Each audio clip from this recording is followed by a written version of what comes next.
함께 나누실 말씀은 출애굽기 33장 12절에서 23절 본문으로 내가 친히 가리라 라는 제목으로 우리 함께 말씀을 나누겠습니다. 한번 읽어볼게요. 12절부터 모세가 시작. 모세가 여호와께 아뢰되 보시옵소서, 주께서 내게 이 백성을 인도하여 올라가라 하시면서 나와 함께 보낼 자를 내게 지시하지 아니하시나이다. 주께서 전에 말씀하시기를 나는 이름으로도 너를 알고 너도 내 앞에 은총을 입었다 하셨사온즉 내가 참으로 주의 목전에 은총을 입었사오면 원하건대 주의 길을 내게 보이사 내게 주를 알리시고 나로 주의 목전에 은총을 입게 하시며 이 족속을 주의 백성으로 여기소서. 여호와께서 이르시되 내가 친히 가리라. 내가 너를 쉬게 하리라. 모세가 여호와께 아뢰되 주께서 친히 가지 아니하시려거든 우리를 이곳에서 올려보내지 마옵소서. 나와 주의 백성이 주의 목전에 은총 입은 줄을 무엇으로 알리까? 주께서 우리와 함께 행하심으로 나와 주의 백성을 천하 만민 중에 구별하심이 아니나이까?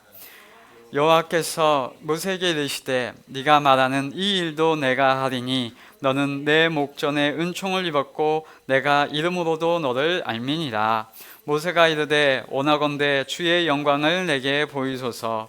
여호와께서 이르시되 내가 내 모든 선한 것을 네 앞으로 지나가게 하고 여호와의 이름을 네 앞에 선포하리라. 나는 은혜 베풀 자에게 은혜를 베풀고 긍휼히 여길 자에게 긍휼을 베푸느니라. 또 이르시되 네가 내 얼굴을 보지 못하리니 나를 보고 살 자가 없음이니라. 여호와께서 또 이르시기를 보라 내 곁에 한 장소가 있으니 너는 그 반석 위에 서라. 내 영광이 지나갈 때에 내가 너를 반석 틈에 두고 내가 지나도록 내 손으로 너를 덮었다가 손을 거두리니 네가 내 등을 볼 것이요 얼굴은 보지 못하리라. 아멘. 기독교에서 하나님과 인간의 사이에 그 관계가 바르게 정립되는 것은 참으로 중요한 주제입니다. 왜냐하면 하나님과 관계적 인식이 올바르지 않으면 많은 부분들이, 많은 성경의 내용들이 오해되고 이해되지 않는 경우가 발생하기 때문입니다. 오해라는 것은 이런 거죠. 하나님과 인간, 자신과의 관계를 어떤 세상적인 관계, 어떤 법적인 관계, 그런 걸로 이해하게 될 뿐만 아니라 더 나아가서 강압하고 억압하는 관계로 여겨지고요. 반대로 뭔가 신에게 잘 보이고 이쁘게 보여서 그 모습을 통하여 감동한 신이 뭔가 자신에게 보상을 하고 뭔가 상을 준다라고 생각하는 어떤 업무적 관계, 직무적 관계로 하나님을 이해하게 되는 경우가 바로 하나님과 인간의 관계를 오해하게 되는 경우라고 하는 것이죠. 왜 이런 일이 생기냐면 인간이 타인과 제3자와 그렇게 대하고 생활하기 때문입니다. 하나님을 제3자로 타인으로 생각하면 성경을 볼 때 모든 내용들이 오해되고 왜곡되기가 쉽다는 것입니다. 그래서 하나님께서 교육적 내용으로 예를 들어서 세상에 있는 관계 중에서 그나마 비슷한 관계로 예를 들어서 설명해 주시는 관계가 바로 양자됨입니다. 내가 너를 양자 삼았다. 하나님이 인간을 너를 내 백성 삼았다, 내 자녀 삼았다 라고 하는 하나님의 관계 설정입니다. 원래는 하나님의 자녀였고 원래는 하나님으로부터 났었는데 이 인간이 타인되었고요, 원수되었고요, 제3자가 되었었는데 그걸 다시 하나님께서 회복하여 주시기로 작정하셔서 너는 내 자녀, 내 백성, 내 아들, 딸 삼았다라고 하는 이 관계의 개념, 관계 설정이 바로 들어오는 것입니다. 그때도 하나님은 내 자녀, 내 백성, 내 거니까 내 맘대로 할 거야 그렇게 주장하기 위해서 자녀 삼으신다 이런 의미가 아니라 너는 내 백성이야, 내 소유야, 내 자녀야, 내 아들, 딸이야. 그러니까 내가 보호해, 내가 지켜, 내가 너를 인도할 거야 라고 하는 사랑에 근거한 관계다라는 것을 꼭 기억하셨으면 좋겠습니다. 그렇기 때문에 그 관계가 있기 때문에 죄라는 것도 사회적인 도덕적인 어떤 법적인 그런 죄인을 얘기하는 것이 아니라, 그런 죄의 결과적인 모습들을 말하는 것이 아니라, 기독교에서 말하는 죄는 관계적인 의미로 나타나는, 즉 하마르티아, 관역에서 빗나갔다, 관계에서 떨어져 나갔다, 하나님과의 관계가 어긋나고 벗어난 상황을 죄라고 얘기하는 것입니다. 관계가 깨진 것이고, 그렇기에 하나님에 대해서 죽었다라는 표현이 나오는 것이고, 하나님을 알지 못하게 되었다라고 성경은 이야기하는 것이죠. 하나님을 알지 못하니 인간은 이제 뭐만 알게 돼요? 죄만 아는 겁니다. 죄만 아니 죄의 행동이 나오고, 죄의 행동에 대해서는 당연히 그 결과, 죄의 결과가 당연히 따라 나오는 것이죠. 이런 하나님과의 관계성을 오해하거나 모르면 하나님은 늘 제3자이고 회장님 같고 세상의 어떤 왕 같고 독재자 같고 뭔가 내가 잘 보여야 할 것 같은 대상이 되는 것입니다. 그렇게 인식하고 생각하게 되죠. 같이 있으면 좀 많이 불편하고요, 어색하고요, 좀 하나님 뭔가 좋은 유익을 나한테 주실 것 같긴 한데 내가 잘 보여야 주실 것 같고, 뭔가 내가 잘하는 거 봐서 성과급이나 많이 좀 챙겨줬으면 좋겠고, 복이라고 하는 거 그거 세상 물질적인 거 좀 보상으로 두둑히 좀 챙겨주셨으면 좋겠다라고 하는 그런 인식이 하나님에게 대해서도 생기게 되는 것입니다. 여러분, 이렇게 하나님을 인식하면 비극이지요. 그러한 분은 어떠한 사람들이 만들어낸 종교적 신인식을 가지고 살아가는 것입니다. 기독교는 철저히 관계적인 하나님, 나를 사랑으로 대하시며 나와 함께하고 나보다 더 잘 아시는 하나님, 나를 자녀 삼아 주시는 분, 우리 부모님보다 더욱더 가까운 그 하나님이라는 사실을 바르게 정립해서 인식하셨으면 좋겠습니다. 모세와 지금 하나님의 관계성도 철저하게 지금 하나님으로부터 시작되었고요, 모세가 잘하거나 뛰어나거나 실력이 좋기 때문에 하나님이 그를 선택하신 것이 아니라, 오로지 전적으로 그는 생각지도 않고 꿈꾸지도 않고 마음으로 계획하지도 않은 그 일을 하나님이 택하셨기 때문에 모세와 하나님의 관계가 설정되었다라는 것입니다. 그러니까 성경은 지금 위인전기를 쓰자는 것이 아니라, 인간 중에 구원자가 있다고 말하려고 하는 것이 아니라, 지금 하나님에 대해서 하나님의 선하심을 보이고 있다, 그 성경을 우리가 읽고 있다라는 것을 꼭 기억하며 성경을 바라보아야 한다는 것이죠. 성경에 하나님이 특정 사람을 부르셔서 함께 일하십니다. 그때 왜 함께 일하자라고 하시냐면, 사람으로 인해서 일이 더 잘 되고 뭔가 더 성취가 빨리 되고, 하나님이 그 사람의 힘을 힘입어 보탬이 되고자 사람을 써먹으려고 부르시는 것이 아니라, 하나님은 왜 그 사람을 부르시냐면 나와 교제하자, 나와 잃었던 관계를 회복하자, 나의 마음을 함께 나누자, 그 일로 인하여 영광을 함께 나누자, 그 함께함을 그 사람들로 알게 하여서 하나님을 스스로 알리신다고 하는 의미에서 인간을 초청하시는 것으로 하나님은 그 사람과 함께 일하시는 것입니다.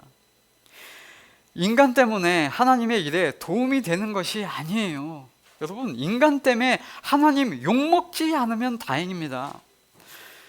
인간이 죄인이라는 사실을 모르면 누군가 위인, 뭔가 성군, 뭔가 성스러운 사람을 하나님이 택하신다고 자꾸 착각하는데, 아니요, 성경은 모든 사람이 죄인임을 이미 선언합니다. 그렇기에 하나님의 선하심이 아니면 그 인간은 그렇게 변화될 수 없고, 하나님의 선하심이 아니면 다윗은 다윗되지 못하고 모세는 온유할 수 없고, 그것을 성경은 계속 얘기하고 있다는 것입니다. 인간 때문에 하나님의 일에 도움되는 것이 아니라, 때때로 더디어지고 어긋나고 빗나가고 욕먹고 그럴 때에도 하나님은 또다시 그를 세우시고 사랑하시고 은혜 주시고 키워가시며 결국 하나님의 마음을 그 사람들이, 그 인류가 알아가게 하며 하나님의 통치 안에서 살아갈 수 있도록 좋은 관계를 만들어 가시는 그 좋으신 하나님, 선하신 하나님이심을 꼭 기억하시기를 부탁드립니다. 사람이 그냥 자기 마음대로 살 수도 있는데 하나님이 일을 진행하시는 과정에 인간이 동참되도록 하나님이 역사해 주신다, 간섭해 주신다, 함께 하도록 하나님께서 선용하신다라는 사실을 우리는 알아야 합니다. 하나님만으로도 하나님은 온전하신 분이세요. 그렇기에 그저 하나님은 혼자 일하셔도 되고요, 인간이 없어도 일 이루어지는 거 훨씬 더 잘 됩니다. 그럼에도 불구하고 하나님은 그 일하심 속에 인간을 함께하자 하시고 동참시켜 주시는 것입니다.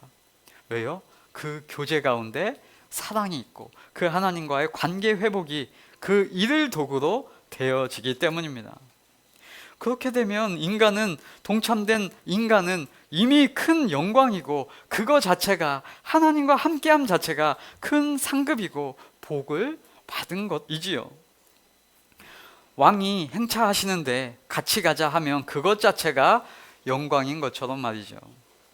혹 세상 임금, 세상 왕, 또 세상의 권력자들은 자기 혼자 할 수 있는 일의 능력과 범위가 부족해서 어떤 수행원으로 사람을 쓰기도 하죠. 그래서 내가 일 시켜 먹으려고 사람을 부를 때가 많죠. 그러나 하나님은 그런 부족이 있으셔서 사람을 부르신 것이 아니라는 사실을 인식한다면, 우리가 하나님의 성도로, 하나님의 사역으로, 하나님의 교회로 모여서 부름받은 것은 우리를 부르신 것 자체가 정말 감사한 것이고, 인간으로서 하나님의 일에 참여할 수 있다는 것 자체가, 하나님과 동행할 수 있다는 것 자체가 축복인 것을 실감할 수 있게 되는 것입니다. 이때 인간들이 서로 어떤 일에 대해서 잘했다고, 와 당신 대단하다고, 너 정말 멋지다고 칭송하고 자화자찬한다면 정말 어이없는 것이고, 하나님의 일하심과 하나님의 선하심, 하나님의 성품을 잘 모르는 것이겠지요. 그래서 우리는 성경을 볼 때 모세를 본받자, 모세의 리더십을 보자, 모세의 권세, 모세의 권위를 잘 말하지 않고요, 하나님의 일하심을 바라보자, 하나님을 생각하자, 하나님이 왜 이렇게 말씀하시는지를 이해하자라고 집중해서 성경을 보는 것입니다. 우리가 성도로 하나님의 자녀로 부르심을 입은 그것을 함께 즐거워하며 기뻐하며 하나님의 존귀함을 얻은 것 자체가 얼마나 복되냐, 이것을 아셔서 교만할 필요도 없고 너무 자신을 비하할 필요도 없이 저와 여러분 모두가 하나님과의 관계성 속에서 평안함으로, 감사함으로 하나님을 바라보며 살아가시기를 축복합니다. 하나님이 팔이 없으셔서 인간 일손이 필요하셔서 인간의 손이 필요하심이 아니고, 하나님이 능력이 없으셔서 인간의 재능을 필요하심도 아닙니다. 하나님은 인간에게 자신의 과업을 떠맡기시려고 지금 성경의 내용을 진행하고 계신 것이 아닙니다. 하나님의 말씀, 그러면 왜 하시는가? 그것을 살펴보면 하나님이 하시겠다는 선언입니다. 하나님의 말씀은 내가 하리라, 내가 그 일들을 통하여 너와 함께, 너와 앞서가리라, 너와 동행하리라 입니다. 즉 하나님의 말씀은 하나님의 하실 일과 하나님의 일에 대한 선언이며 동시에 하나님의 책임의 선포다라는 것입니다. 말씀하신 분이 하나님이시기에 하나님에 대하여 표현이 어떻게 돼 있어요? 이사야서 9장 7절에 보시면 만군의 여호와의 열심히 이를 이루시리라 이고요, 신약의 표현으로 보면 빌립보서 1장 6절에 너희 안에 착한 일을 시작하시니가 그리스도 예수의 날까지 이루실 줄을 우리는 확신하노라 입니다. 네, 하나님이 이루셨다, 우리는 그것을 고백하고 그것을 우리는 믿는다라고 얘기하는 것이죠. 그래서 주님께서 하시겠다라고 하시면 어떻게 하면 됩니까? 네, 주님, 그렇게 해주세요. 네, 아멘, 땡큐, 감사합니다. 그것이면 충분합니다. 어떤 일에 대해서 하나님이 약속하시고 선포하신 내용에 대해서 사람이 과도한 의무감, 책임감을 떠안는 것, 과업에 대한 부담을 지는 것, 그거 조금 깊이 생각해 보시면 하나님에 대한 불신입니다. 자기 열심으로, 내 힘으로 이것을 이루기 위한 것 아닌가? 그거 생각해 보아야 합니다. 하도 사람들이 자기식으로 하나님의 어떤 내용에 대해서 자기식으로 내가 내 의를 드러내서 내 방법으로 하려고 하니까 좀 내려놓으라 하는 책도 나오지 않습니까? 그러니까 또 누가 더 잘 내려놓을까? 사람들이 그렇게 내려놓기를 또 열심히 하려고 하는데, 아니요. 하나님의 일하심을 알면, 하나님의 원리를 알면 내 욕심이 빠지고요, 하나님을 모르면 내가 기어코 하나님의 뜻을 꺾어서라도 내 뜻이 하나님의 뜻이라고 말하면서까지도 내 뜻 이뤄내려고 하는 겁니다. 여러분, 그게 얼마나 어리석은 일인지 나중에 알게 되겠지요. 아, 주님, 제가 주님을 오해했었네요. 네, 저도 그런 생각을 많이 해본 사람으로서 고백합니다. 하나님의 일하심이 가장 신뢰할 만하고요, 하나님의 말씀이 가장 명확한 길입니다.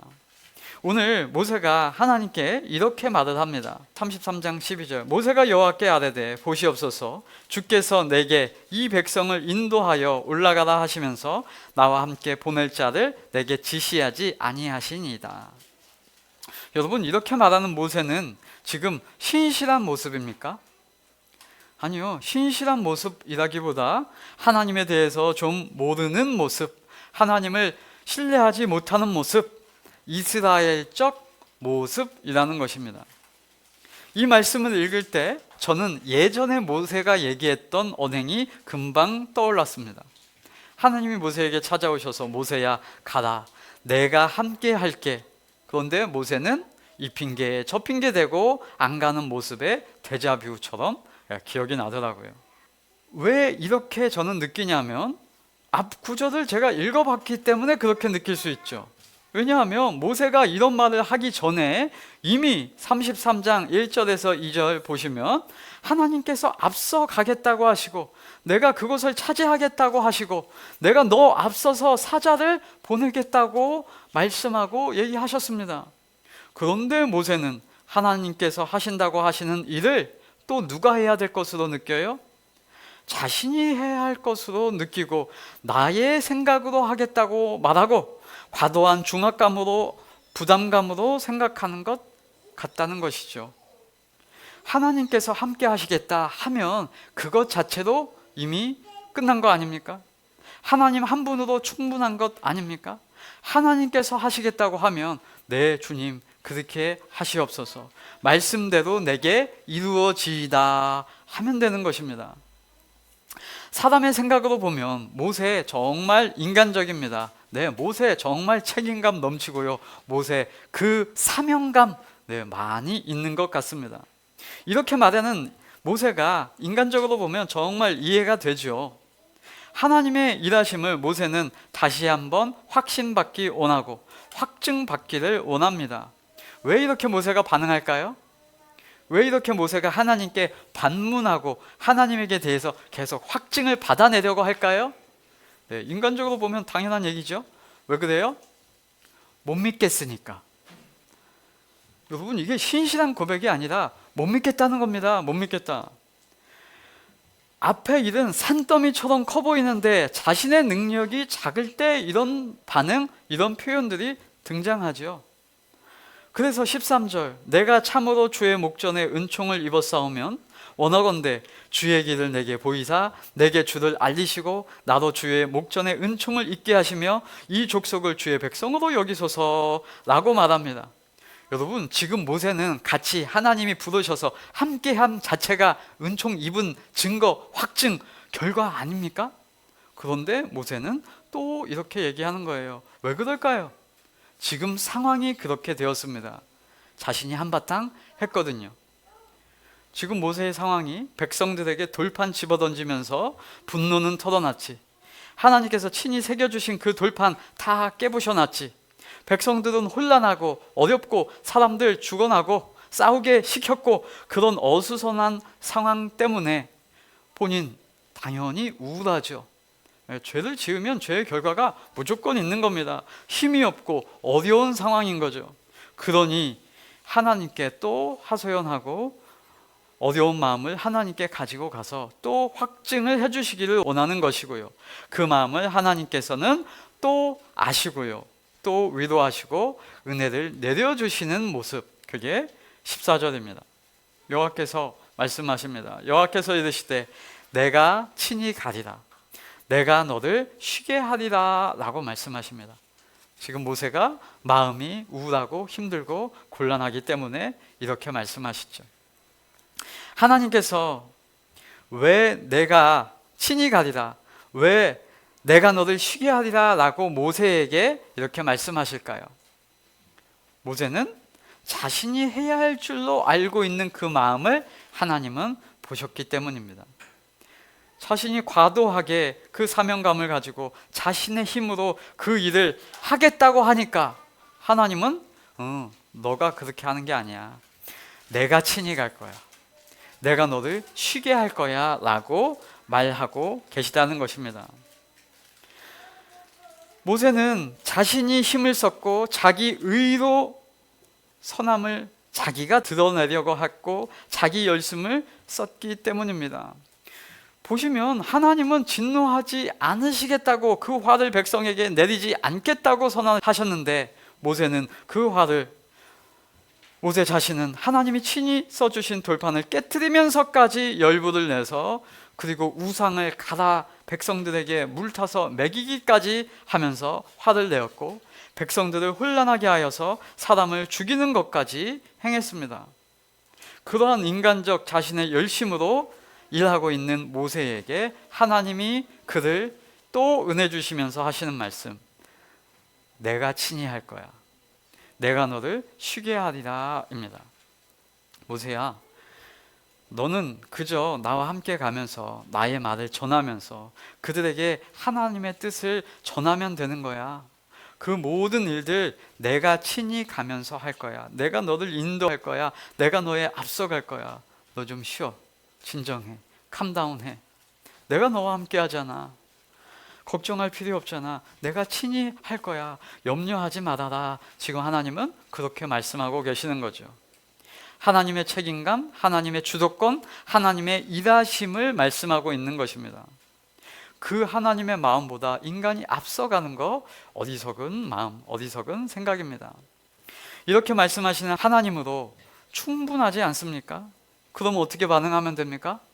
저와 여러분 같은 하나님의 새 영을 입은 하나님의 성도는 이렇게 하나님이 말씀하시면 그럴 거예요. 와, 주님만으로 충분합니다. 주님 감사합니다. 주님, 다른 거 다 걱정하고 있었는데 주님, 제가 다 해야 할 줄로 알았는데 주님, 내가 다 그것을 해결해 나가야겠다고 생각했는데 주님이 친히 하시겠다니요. 주님 감사합니다. 그럼 됐네요. 걱정 끝이네요. 주님, 마음이 편해지네요. 감사합니다 주님. 네, 저와 여러분은 기도 응답이 그렇게 나면 그렇게 하실 거잖아요. 그러니까 모세도 하나님께서 이렇게 말씀하시면 네 주님 알겠습니다, 주님께서 친히 하시겠다니 고맙습니다 하면 됐는데 안 그래요. 또 한 번 얘기합니다. 확증해 주세요. 하나님 안 가시면 우리 안 갑니다. 우리가 가라고 하지 마세요. 확증, 증거가 뭡니까? 네. 그러면서 16절, 나와 주의 백성이 주의 목전에 은총을 입은 주를 무엇으로 알리까? 주께서 우리와 함께 행하심으로 나와 주의 백성을 천하 만민 중에 구별하심이 아니니까. 이거 하나님이 이미 확증하고 하나님이 이미 이렇게 얘기하셨는데 이걸 또 확증받고 싶고 또 얘기하고 또 그렇게 하시라고 본인이 본인 말로 하는 것입니다. 그러니까 하나님이 또 대답해 주시는 말씀이 그래 네 말이 맞다 라고 하시는 말씀이 17절이죠. 여호와께서 모세에게 이르시되 네가 말하는 이 일도 내가 하리니 네가 말하는 이 일이 아니고요, 원래 하나님이 이 백성에게 약속하신 그 일이죠. 그런데 모세가 그렇게 얘기하는 바를, 그래, 네가 말했지, 네가 얘기했지, 그래서 내가 하는 것처럼 하나님이 또 그 모세까지도 위로해 주시는 거예요. 너는 내 목전에 은총을 입었고 내가 이름으로도 너를 알미니라. 오케이, 당연하지. 너가 말하는 그 일 내가 행할게. 모세야, 내가 너를 이름으로도 알잖아. 너와 내 관계 알지? 라고 하나님께서 말해 주시는 거예요. 하나님과의 관계성을 계속 얘기해 주시는 것이고 확증해 주시는 것이고, 그 관계 속에서 하나님께서 행하실 것을 확신에 확신을 더해 주시는 것입니다. 여러분, 우리가 어떻게 하나님을 믿을 수 있습니까? 어떻게 확신이라는 것이 생길 수 있습니까? 확신은 그냥 내용은 모르고, 야, 그냥 믿어, 믿는 마음을 가져, 믿는다고 해, 고백해, 믿습니다 해, 아멘 해 라고 하면 믿음이 생기는 것입니까? 아니요. 믿음은 어떻게 생기는지 성경에 기록되어 있죠? 믿음은 어디서 나요? 들음에서 납니다. 무엇을 들어야 합니까? 하나님의 말씀, 예수 그리스도의 그 일하심을 알므로 믿음이 생겨나는 것입니다. 하나님을 알아가고 성경을 알아가고 삶 가운데, 체험 가운데 하나님이 말씀하신 바가 나타나는 것을 알고, 아, 과연 하나님 믿을 만한 분이시구나, 하나님의 그 말씀이 내 마음 가운데 내용이 있을 때 확신이 드는 것이죠. 네, 믿음은 들음에서, 들음은 그리스도의 말씀으로 말미암는다고 했습니다. 믿음은 내가 믿는 것, 내가 강하게 믿는 나의 마음 속에 있는 것이 아니라, 믿음은 하나님의 말씀, 성경의 내용 속에 있다고 하는 것이고, 그 내용을 이해할 때 확신이 마음에 생긴다고 말하는 것입니다. 그러면서 이제 18절, 모세가 이르되 원하건대 주의 영광을 내게 보이소서. 여러분, 왜 모세가 이런 말을 하는지 아셔야 합니다.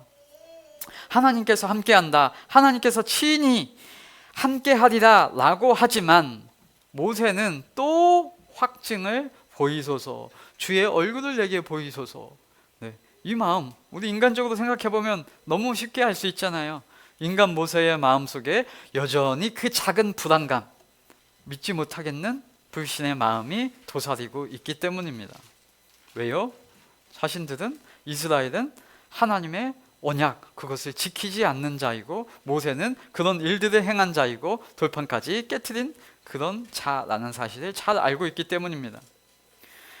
하나님을 안 섬기는 것도 모자라 우상을 숭배하고, 그것도 모자라 언약판을 친히 써주신 것을 던진 모세, 승질을 낸 모세입니다. 그러니까 자신들의 행동에 근거해 보면, 이 백성들의 행동에 근거해 보면, 아론의 그런 모습에 근거해 보면, 하나님이 말로만 그렇게 함께 하겠다, 말로만 친히 가리라 하는 말을 인간은 쉽게 믿을 수가 없다는 것입니다. 불안한 겁니다. 그 근거가 나에게 없으면 인간은 불안해서 못 견디는 것이죠.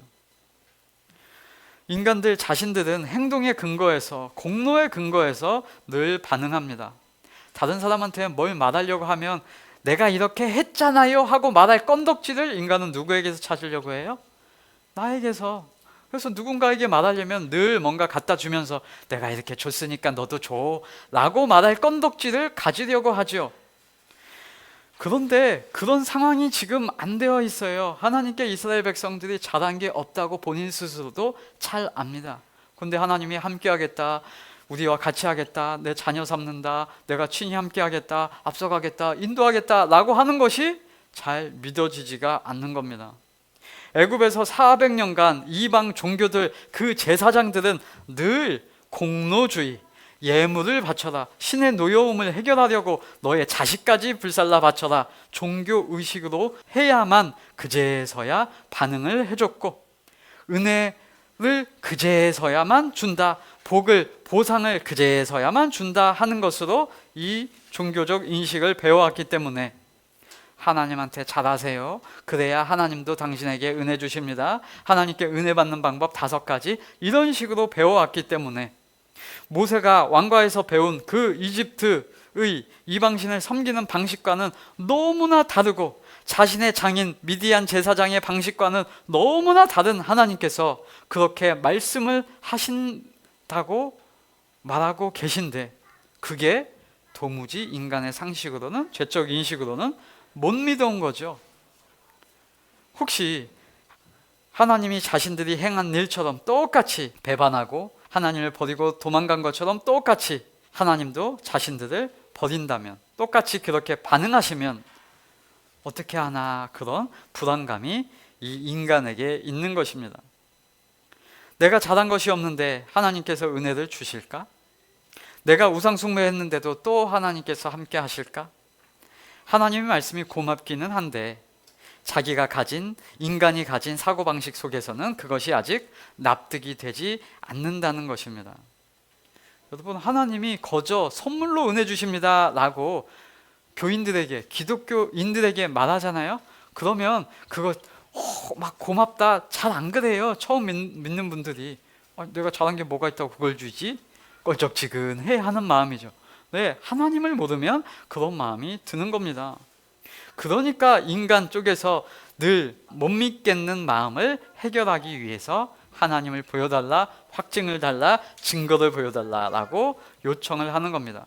네, 제3자에게는 그런 말을 늘 하죠. 못 믿겠으니까 이 집을 이때에 넘기겠습니다.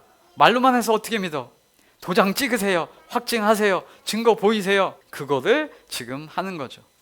관계성이 그런 상태입니다. 삼손의 아버지가 그랬고요, 기드온이 그랬고요, 베드로가 그랬고요, 바리새인들이 그랬고요, 도마가 그랬고요. 네, 사람이 그러는 거고요. 모세가 지금 그렇게 하는 사람 중에 하나인 것입니다. 그 말에 대해서 하나님은 어떻게 말씀하십니까? 19절 여호와께서 이르시되 내가 내 모든 선한 것을 네 앞으로 지나가게 하고 여호와의 이름을 내 앞에 선포하리라. 네 말대로 그래, 못 믿겠냐? 확증해 주시겠다는 것이죠. 모세가 말하는 것보다 하나님께서 넘치도록 확증해 주신다고 말씀하시는 것입니다. 내 모든 선한 것 다 보여줄게. 네가 걱정하고 염려하는 것 그 이상으로 다 확증해 줄게. 너는 염려하지 말아라 라고 말씀해 주시는 것입니다. 여러분, 세상에는 이런 방식이 없죠. 세상에는 거꾸로 합니다. 거꾸로. 어떻게든 안 보여주려고, 어떻게든 너가 더 먼저 보여라 라고 말하죠. 내가 쓸지 안 쓸지 판단해서 체크해서 부를지 말지, 내가 너와 함께 할지 안 할지 통보해 줄게. 인터뷰, 세상 회사에서는 늘 인터뷰를 그렇게 하는 방식이고요, 그렇게 뭔가 거래를 할 때도 그렇게 하는 방식입니다. 그러나 하나님은 인간의 이 인식과 생각과 다르신 분이시다라는 것을 기억해야 합니다. 하나님은 먼저 은혜 주심, 그리고 계속해서 확증해 주심이 나타나는 것입니다. 오직 하나님만이 이렇게 하실 수 있는 분입니다. 왜요? 하나님은 온전하시기 때문이죠. 그러면서 하시는 말씀, 나는 은혜 베풀 자에게 은혜를 베풀고 긍휼히 여길 자에게 긍휼을 베푸느니라 입니다. 여러분, 이 말씀 어떻게 들리세요? 하나님께서 인간의 행함에 근거해서, 인간의 조건에 근거해서 은혜를 받을 만한 자에게 은혜를 베풀 거야, 긍휼히 여김 받을 만한 자에게 긍휼을 베풀 거야, 이런 말씀일까요? 아닙니다. 그러면 흐름이 완전히 다 깨지죠. 지금 모세는 은혜 받을 자예요? 긍휼 받을 자예요? 아니요. 그런 자가 아니라니까요. 이스라엘 백성들 하나님이 함께 해주고 동행하신다고 말할 수 있는 자들입니까? 인간의 기준으로 보면 은혜 받을 자에게 하나님이 은혜 주십니다 라고 말할 수 있는 상태가 아니라니까요. 방금 전에 우상 숭배하고, 방금 전에 서로를 죽이고, 방금 전에 그런 사단이 나 있는 상태. 근데 하나님이 나는 은혜 받을 자에게 은혜를 내리고 긍휼을 베풀 자에게 긍휼을 베푼다 라고 하면 지금 은혜 받을 자가 있다 없다? 없답니다. 없다. 하나님은 잘하면 은혜 주고 못하면 긍휼, 어림도 없다, 그런 말씀을 하는 것이 아닙니다. 여러분, 그렇게 말하면 주도권이 누구에게 있다고 생각하는 거예요? 내가 은혜 받을 자격을 내가 갖추면 하나님이 나에게 은혜를 주시겠지. 그 생각 속에 끝에 가보세요. 은혜의 주도권이 누구예요? 인간이잖아요. 내가 잘하면 은혜를 땡겨올 수 있다고 하는 인간 쪽에 그 스위치가 있게 되는 겁니다. 내가 하나님을 움직이기 위해 긍휼 받게, 하나님 내가 이렇게 예쁘게 하는데 나를 안 준다고? 나에게 은혜를 안 준다고? 나에게 긍휼을 안 준다고? 이런 마음이 있는 거잖아요. 은혜 받도록 잘 보이면 하나님이 그것에 반응하는 것에 지나지 않게 되는 것입니다. 그 말을 그렇게 이해하면요. 지금 하나님은 그 얘기를 하시는 것이 아니죠. 반대로 말씀하시는 겁니다. 주도권이 누구에게 있다? 나는. 내가 그 주도권을 가지고 있다라는 겁니다. 은혜 줄 자를 내가 정하고 긍휼히 여길 자를 내가 그렇게 긍휼히 여길 거야 라고 말씀하시는 거예요. 그래서 인간에게 너에게 은혜 받을 자격이 있고 없고를 떠나서 긍휼히 여길 만한 그 건덕지가 너에게는 없어도, 너희는 지금 그 상태여도, 너희들은 지금 우상숭배를 하고 있는 그 상황일지라도 내가 그 의지로 너에게 은혜를 주고 긍휼히 여길 것이다 라는 말을 지금 하고 계신 거죠. 상황과 문맥이 전혀 없으면 그냥 이런 본문 가지고도 인간적으로 생각하죠. 아니요, 이 얘기는 내가 결정하고 내가 주도권을 가지고 있어. 혹시 너는 나를 떠나고, 너는 나를 배반하고, 너는 지금 우상숭배했고, 너는 지금 분노를 냈고, 너는 지금 나를 믿지 못하고 신뢰하지 못할지라도 나는, 내가 너를 은혜 주고, 내가 너를 긍휼히 여기고, 내가 두 팔 벌리고, 내가 너를 다시 찾아가고 다시 은혜와 긍휼을 내릴 것이야. 그거 내 의지야. 이 선언을 이렇게 하시는 겁니다. 하나님의 책임, 하나님의 일하심입니다. 여러분, 이것이 되지 않으면 반석 위에 우리의 믿음이 설 수 있습니까? 내 향방, 내 상태에 따라서 이것이 결정된다고 하면 반석은 어림도 없죠. 저는 갯벌일 겁니다. 갯벌. 아침 저녁 다르죠. 기분 좋을 때 기분 나쁠 때 다르죠. 일이 잘 될 때 잘 안 될 때 다르겠죠. 그러나 하나님의 은혜, 하나님의 사랑, 하나님의 긍휼은 니들의 상황과 관계없이 내가 그렇게 할 거야. 그딴 상황 내가 너희들 책임진다. 하나님께서 그렇게 말씀하시는 것입니다. 얼마나 든든하고 고맙습니까? 그 하나님 반석 위에 있는 그 하나님을 신뢰할 수 있는 것입니다. 여러분, 인간이 범죄하면 그 행한 것에 대한 결과가 반드시 있는 것입니다. 죄로부터 저주와 악독과 비방과 시기와 두려움, 그거 당연히 오는 것이고요. 반대로 하나님의 마음, 그 말씀으로 살면, 하나님의 원리로 살면 평안과 자유와 성령의 열매들이 맺히게 되는 것, 그게 복된 것입니다. 그런데 지금 상황이, 그 인간들이 죄의 결과를 당하고 있고 삶에 지쳐 있을 그때에 하나님이 하시는 것은 무엇입니까? 말씀하시는 것이죠. 내가 은혜 받을 자에게 은혜 줄 거야. 내가 긍휼히 여길 자에게 긍휼을 줄 거야. 은혜와 긍휼을 내리시는 것입니다. 왜요? 하나님은 우리의 하나님, 나의 하나님, 나를 사랑하시는 하나님, 나를 자녀 삼으신 하나님, 나를 노예일지라도 내 백성이라고 선언하신 하나님이시기 때문입니다.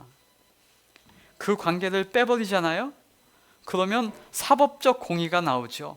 그 관계를 빼버리면 잘한 놈 상 주고 못한 놈 벌 주고가 나옵니다. 그 관계를 빼버리면 잘한 사람에게 은혜 주고 싶고 못한 사람에게 긍휼은 어림도 없다라고 말하고 싶은 인간의 생각이 들죠. 그런데 그렇게 말하면 말하는 자부터 멸망입니다. 그렇게 하면 죄인된 인류는 모두 다 죽음이고 자멸이고 패망이어야 합니다. 세상은 그걸 모르고 그렇게 달려가죠. 그러나 죄된 세상은 그럴지라도, 타인 제3자와의 관계는 그럴지라도 우리를 자녀 삼으시는 하나님은 그렇게 안 하시겠다는 것입니다. 인간 중에서도요, 여러분, 잘한 자식과 함께하는 것, 잘못한 자식과 어떻게 하는 것, 그거 나오죠. 누가복음의 탕자의 비유, 탕자 아버지의 비유에서 잘 나옵니다. 여러분, 잘한 자식, 그 아버지와 함께하는 자식은 무엇이 복일까요? 다시 회복되는 것 자체가 복이 아니라 그거 아버지와 살며 풍족하게 그 삶을 누리며 사는 것 자체가 복이고 상이고 만끽하는 것이고 누리는 것입니다. 그런데 둘째 놈, 못한 놈, 아버지 재산 반 딱 갈라가 가지고 유산 다 팔아먹고 탕진하고 허랑방탕하게 산 놈, 실패한 그 인생을 하나님이 어떻게 하시냔 말이에요. 본인의 죄, 본인의 결과, 본인의 행동에 대해서는 그 결과가 본인에게 있는 겁니다. 그때에 하나님은 그 둘째 아들놈에게 어떻게 하시냐는 말이에요. 하나님께서는 긍휼과 은혜를 하나님의 의지로 베풀기로 하셔서 작정하셔서 결단하셔서 그들 또 회복시켜 주시는 것, 그게 하나님이 하시는 일입니다. 여러분, 그러면 첫째에게 불공평한 거 아닙니까? 아니요. 첫째는 그 아버지와 함께하고 있음이 복됨을 알아서 계속 그 복되고 즐겁고 감사한 삶을 살아가는 것 자체가 복임을 알아야죠. 그것 자체가 복임을 알고 살아가며 누리며 살아가는 겁니다. 그런데 더 나아가서 이것까지 알아야죠. 우리 모두는 둘째였다는 사실도 알아야 합니다. 인류 중에는 첫째가 없습니다. 모두가 회심해야 하고 모두가 돌이켜야 하고 모두가 하나님으로부터 떠났었던 자였다는 것도 알죠. 그 하나님께서 자신을 드러내 보이신다고 합니다. 그래서 이 20절부터 23절까지 하나님께서 자신을 보여주신다라고 하시는 말씀에도 하나님의 사랑, 얼마나 이 모세를 향한 배려가 있는지 나옵니다. 하나님을 보면 이 인간을 죽인다가 아니라 하나님을 봄으로 인하여 혹 연약한 육체 가운데, 육신 가운데 하나님을 봄으로 인해서 받을 수 있는 이 어려움을 하나님이 어떻게 하시겠다? 내가 내 손을 펴서 가려주겠다, 그 얘기를 하는 거예요. 하나님께서 보호해 주신다라고 하는 하나님의 은혜이지요. 그 얘기를 하는 겁니다. 그래서 하나님께서 모세의 두려움에 또 오늘 여러 가지 신뢰하지 못하는 마음에 더욱 큰 은혜로 긍휼로 확증해 주셨고 신비한 체험으로 영광에 동참되게 해 주셨습니다. 그 하나님의 일하심을 저와 여러분은 아시고 그 하나님의 마음을 아셔서 오늘날도 여전히 우리와 함께 하시고 동행하시는 그 믿음의 삶으로 우리는 자원함으로 기쁨으로 순종하며 나아가는 저와 여러분의 멋진 신앙, 행복한 신앙생활이 다 되시기를 예수 그리스도 이름으로 축복합니다.